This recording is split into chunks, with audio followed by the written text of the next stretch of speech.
الصبح بدا من طلعته. نبی پاک صلی اللہ تعالی علیہ وسلم نے حج ایک فرمایا. قربانی حضور جس دن مدینے آئے اس وقت شروع فرمائی اور ہر سال حضور قربانی دیتے تھے. ہر سال دو جانور ذبح فرمائے. یا رسول اللہ صلی اللہ تعالی علیہ وسلم دو کا کیا مقصد فرمایا؟ ایک میری طرف سے ایک میری غریب امت کی طرف سے. یا رسول اللہ صلی اللہ علیہ وسلم کس طرف سے فرمایا؟ ایک میری طرف سے ایک میری امت کی طرف سے.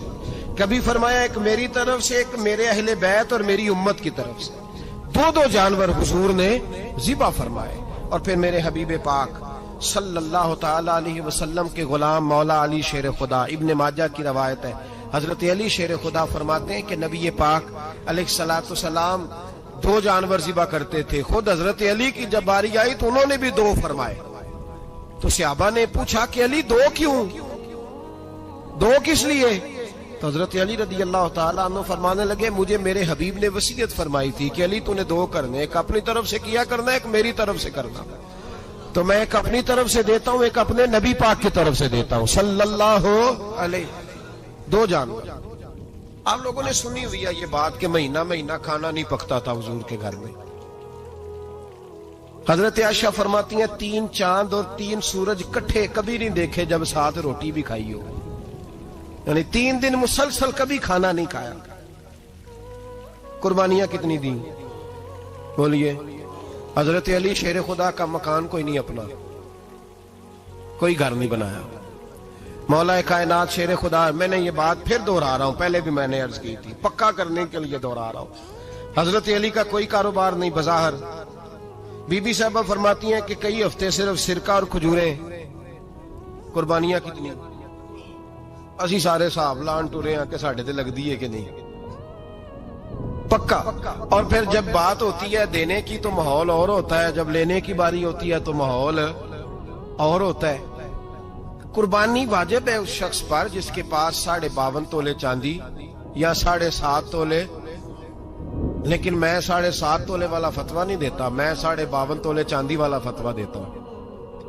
اس لیے کہ 52.5 تولے چاندی تو شاید تولہ یا 1.5 تولہ سونے کے برابر ہی ہو جائے. ٹھیک ہے نا جی؟ تو 7.5 تولے سونا 50-60 ہزار روپیہ جس آدمی کے اکاؤنٹ میں موجود ہے وہ قربانی کرے. بلکہ امام شافعی رحمت اللہ علیہ فرمایا کرتے تھے جس نے 3 کمروں کو تالا لگایا ہوا ہے وہ 3 کمرے فارغ ہیں، اس کے کسی کام کے نہیں، ان کی قیمت کا حساب لگائے. چھت پہ سٹور بنا دیا ہے کوئی مطلب نہیں اس کا، اور جو ویسے رکھے ہوئے ہیں کوئی معنی ہی نہیں کمرے کا. فرماتے تھے حساب لگائے قربانی کرے. رب کریم کی بارگاہ میں دینے کا جب معاملہ آیا تو گول کر گیا کام. میرے رسول کائنات سرور عالم صلی اللہ علیہ وسلم کا جب اپنے لیے چیزیں استعمال کرنے کا ماحول ہے تو محبوب پاک علیہ الصلوۃ والسلام نے مہینہ روٹی نہیں پکائی. یہاں جو آدمی ہر جمعرات کو 4 کلو بکرے کا گوشت پکاتا ہے اور ہر تیسرے دن مرغی کا گوشت لاتا ہے، وہ قربانی کی باری آتی ہے تو کہتا ہے میرے پہ لگتی نہیں. وہ ٹھیک ہے ابا جی لے آئے، ابا جی کی طرف سے قربانی ہے، اس دفعہ ابا جی کی، اگلی دفعہ اماں جی کی، اس سے اگلی دفعہ دادی جی کی. او خدا کے بندو، جس آدمی کے پاس پیسے ہیں پہلے اپنی قربانی واجب ہے. میری بات کی سمجھ آ رہی ہے عزیزوں کو؟ جو آدمی صاحب استطاعت ہے پہلے کس کی قربانی کرے گا؟ وہ کمائی کرتا ہے، اس کے اپنے اکاؤنٹ میں تنخواہ آتی ہے، ابا جی کے اکاؤنٹ میں نہیں آتی. اس نے اپنا بینک بیلنس چوری بھی رکھا ہوا ابا جی سے. پہلے اپنی قربانی کرے.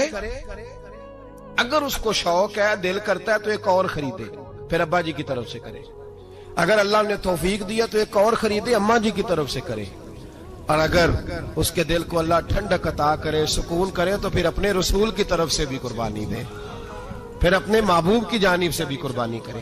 نبی پاک صلی اللہ تعالی علیہ وسلم نے ہر سال 2 قربانیاں دی. 10 سال کل کتنی ہوگی 10 سالوں میں بولیے؟ اور جب حضور حج کرنے گئے نبی پاک نے 63 اونٹ ذبح فرمائے. ایک اونٹ میں کتنی قربانیاں ہوتی ہیں؟ 63 اونٹ حضور نے ذبح فرمائے. اور حدیث بڑی مزیدار ہے. حضرت ابو ہریرہ رضی اللہ تعالیٰ عنہ فرماتے ہیں کہ جب اونٹ ذبح کرنے کی باری آئی تو ہم سوچ رہے تھے، پریشان تھے کہ یہ تو بڑا مشکل ہے ذبح کرنا. بڑا مشکل ہے، اس کو تو نہر کرنا پڑتا ہے، گرانا پڑتا ہے، باندھنا پڑتا ہے۔ سب سے مشکل کام اونٹ ذبح کرنا ہے، تو نبی پاک صلی اللہ علیہ وسلم کی تو عادت کریمہ ہے، اپنے ہاتھ سے ذبح کرتے ہیں حضور۔ وہ ہمارا اللہ خیر کرے، اب اللہ ہی حافظ ہے۔ ذبح کرنا تو دور کی بات ہے، ہمارا جو بی اے پاس لڑکا ہے نا، اس کو ڈر آتا ہے جانور کے پاس کھڑے ہوتے ہوئے۔ کہتے ہیں بچوں کو اندر لے جاؤ، 10 سال کا 12 سال کا اندر لے جاؤ، ذبح کرنا روئے گا۔ اب بس کرو یار، یہ کس قوم سے تمہارا تعلق پڑ گیا ہے؟ ہمارے تو 12 اور 14 سال کے معوذ اور معاذ ابو جہل کی گردن کاٹ کے رکھ دیا کرتے تھے، اور تو بچہ بکرا ذبح کرنے سے ڈرا رہا ہے۔ اس کو کھڑا کر لا کے، قربانی تو جہاد کی ٹریننگ ہے، وہ کھڑا کر، اس کو کہا بیٹا یہاں کھڑا ہو، اللہ کے رستے میں بکرے کی گردن کاٹنی ہے۔ اگر کوئی شخص خدا رسول کے دین کی مخالفت کرے، کفر کا جھنڈا اٹھائے، تو اس کی گردن بھی کاٹنی ہے۔ یہ ٹریننگ ہے بچوں کے لیے۔ یہاں عجیب ماحول ہے، ڈر لگ رہا ہے، پیچھے ہٹ جاؤ۔ اور جس صاحب کی قربانی ہے وہ بھی کوئی 1.5 کلومیٹر کے فاصلے پہ کھڑے ہیں، دور کھڑے ہو کے دیکھ رہے ہیں۔ نفیس ہی بڑے ہیں جناب، لطیف ہی بڑے ہیں۔ کپڑوں کو کوئی قطرہ خون کا لگ گیا تو بڑی مصیبت بن جائے گی۔ اور امیر آدمی، اس کا تو گھر کسائی نے خود فون کیا ہے کہ صاحب سب سے پہلے میں آپ کے گھر آؤں گا۔ اس کو پتہ ہے کہ منہ مانگی قیمت ملے گی۔ مہربانی فرمائیں، قربانی میرے رسول پاک صلی اللہ علیہ وسلم سے زیادہ نفاست والی طبیعت کسی کی نہیں۔ صحابہ کہتے ہیں اتنا حسین محبوب کا انداز تھا کہ کبھی کپڑوں پہ مکھی بھی نہیں بیٹھی تھی۔ اور حضور سے ہم سلام لیتے تھے، دست مبارک چومتے تھے تو ہمارے ہاتھوں سے کستوری کی خوشبو آنے لگتی تھی۔ اور فرماتے ہیں نبی پاک کا ہاتھ یوں ہوتا تھا کہ برف بھی اتنی ٹھنڈی نہیں جتنا پیارا حضور کا ہاتھ ٹھنڈا ہوتا تھا۔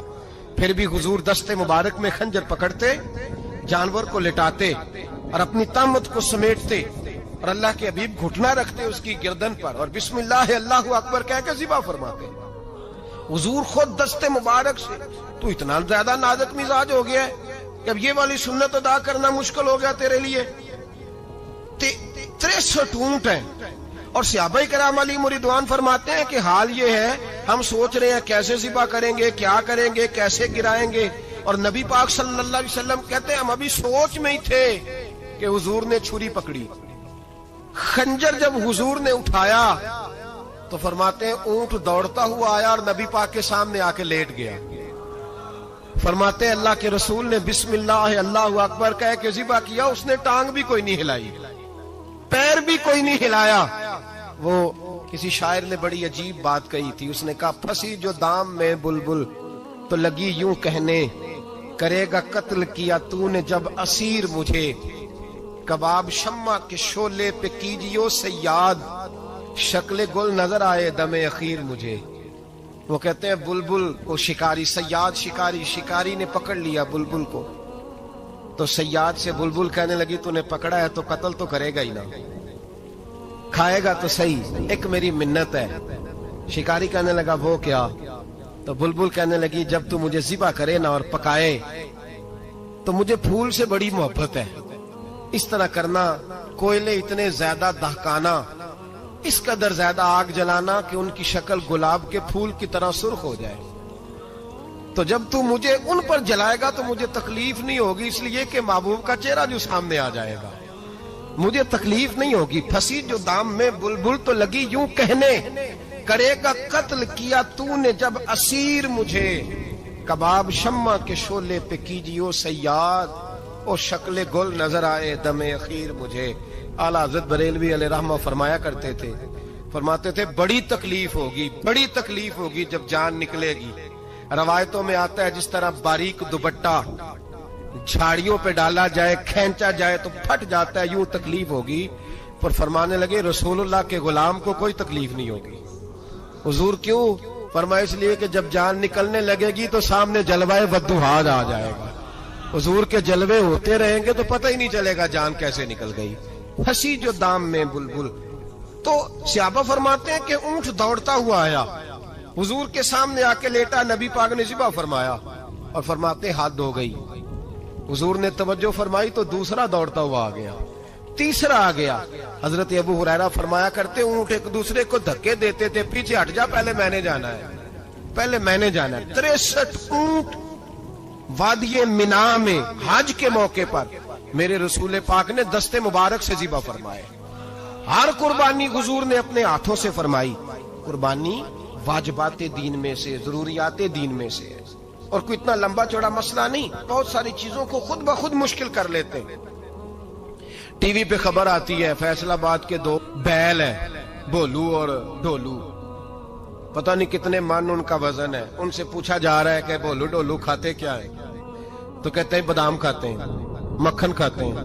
یہ جناب پتہ نہیں ان کو دودھ کتنے کلو روز پیتے ہیں، اور بھولو ڈھولو بیچارے سے خود نہیں چلا جا رہا.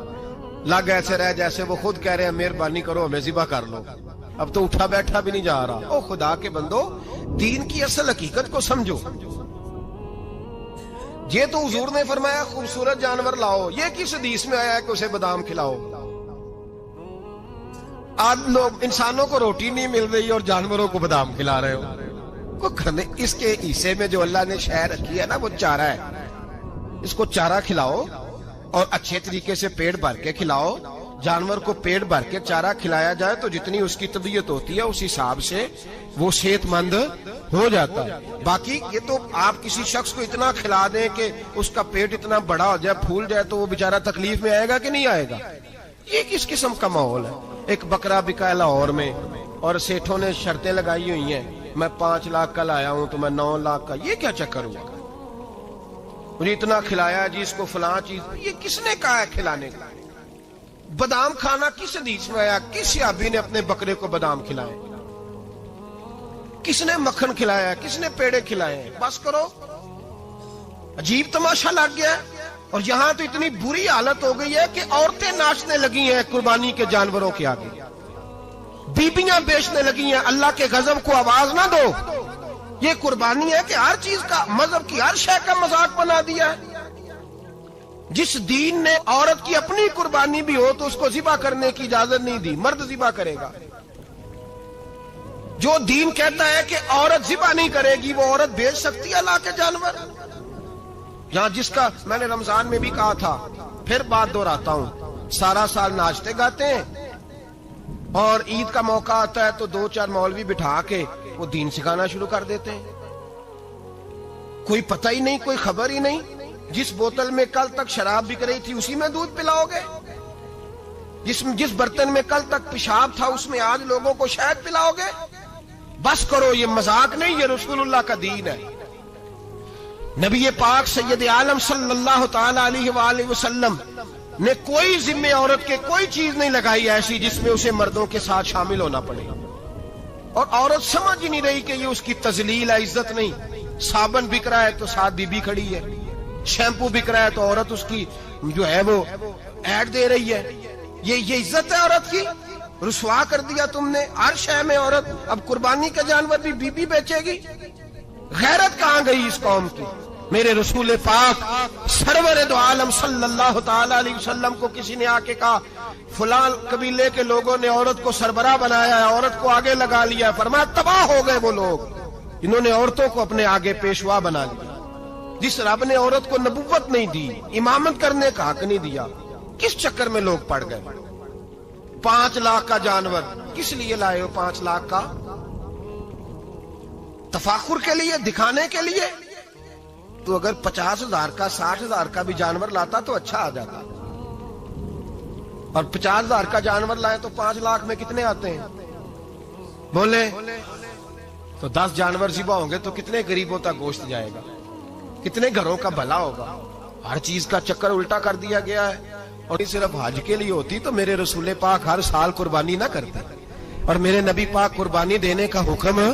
ایک اور بات بڑی لوگ پوچھنے لگے، کہتے جی گائے کی ہوتی ہے، بھینس کی بھی ہوتی ہے کہ نہیں؟ چلو جی اب نئی بات نکل آئی. حدیث پاک میں لفظ آیا اونٹ کا. نبی پاک نے فرمایا بکرا 1 سال کا، گائے 2 سال کی، اونٹ 5 سال کا. حدیث میں لفظ آ گیا اونٹ کا. آپ کو بندہ کہے پہلے بتائیں نر کا کہ مادہ کا، تو میں کدھر سے آپ کو حدیث نکال کے دوں جس میں نر بھی اور مادہ علیحدہ علیحدہ ہو؟ حدیث پاک میں ذکر آ گیا دمبے کا، مینڈے کا. اب باقی جو سارے جاگ رہے ہیں نا، اب غور فرمائیں، باقی ایک بکرا ہے، ایک چھترا ہے، ایک دمبا ہے، ایک دیسی بکرا ہے، ایک پہاڑی بکرا ہے، تو علیحدہ علیحدہ لفظ کہاں سے نکال کے دیے جائیں؟ یہ ساری انواع ہیں، اقسام ہیں.